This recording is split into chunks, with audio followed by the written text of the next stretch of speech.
আজকে ব্রেকফাস্টে প্যানকেক বানিয়েছিলাম, ওটস প্যানকেক। কিন্তু এখানে একটা ডার্ক চকলেটের প্যানকেক মিক্স আনিয়েছিলাম। এটা তো পুরোটা খাবো না, কারণ আমি চকলেট খাই না। কিন্তু হঠাৎ করে ভুল করে আনিয়ে ফেলেছি, তা কী করবো, এটা ওই বিভিন্ন রকম প্যানকেকের সঙ্গে মিক্স করে খেয়ে নেবো। তো কালকে একটু ওটস ভিজিয়ে রেখেছিলাম সামান্য জলে, সেটা মধ্যে ওই ডার্ক চকলেট যে প্যানকেক মিক্সটা মিশিয়ে নিচ্ছি। ব্যাস, তাহলে একটু মিষ্টি মিষ্টি ভাবও হবে, একটু চকলেট চকলেট ফ্লেভারও হবে। এইবার এই মিশ্রণটাকে মিক্সির জারে দিয়ে ভালো করে একটা স্মুথ পেস্ট বানিয়ে নেবো। এর মধ্যে একটা কথা, ওটা দেখানো হয়নি ভিডিওটা, কিছু কলা আমার একটু পচে পচে যাচ্ছিলো, সেইগুলো দিয়ে দিয়েছি, কাঁঠালি কলা।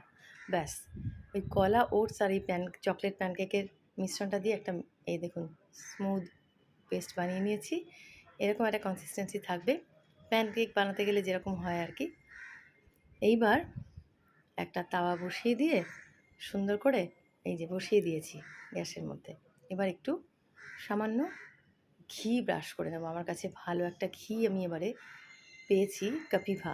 বড় জার আনিনি, ছোটো জার পেয়ে গেলাম। সবসময় বড় জার, সরি কপিভা নয়, অন্বেষণ ঘি। তো এটা একটু ব্রাশে করে লাগিয়ে নিচ্ছি। ব্যাস, বেশি দেবো না, এটুকু লাগালেই হয়ে যাবে, যেহেতু ননস্টিক প্যান। আমার এই প্যানটা এত ভালো না, ছোট্ট, দারুণ লাগে দেখতে। এইবার একটা ডাব্বু হাতা নিয়ে এই এক হাতা করে ঢালবো। এবার একটু যেহেতু পাতলা হয়ে গেছে মনে হচ্ছে, সেজন্য খুব একটা ছোটো হবে না। এই দেখুন, একটুখানি একটু বড় হয়ে যাবে। ঠিক আছে, কোনো প্রবলেম নেই। একটা ঢাকা দিয়ে ঢেকে দিলাম। এবার একটুখানি এটা হতে দিতে হবে। একটা পিঠ যেই হয়ে যাবে সুন্দর লাল লাল, সেটাকে ফ্লিপ করে দেবো। ব্যাস, তৈরি হয়ে যাবে আমার প্যানকেক। দেখা যাক কী পরিস্থিতি দাঁড়াচ্ছে। এখন প্যানকেক ভাজা চলছে।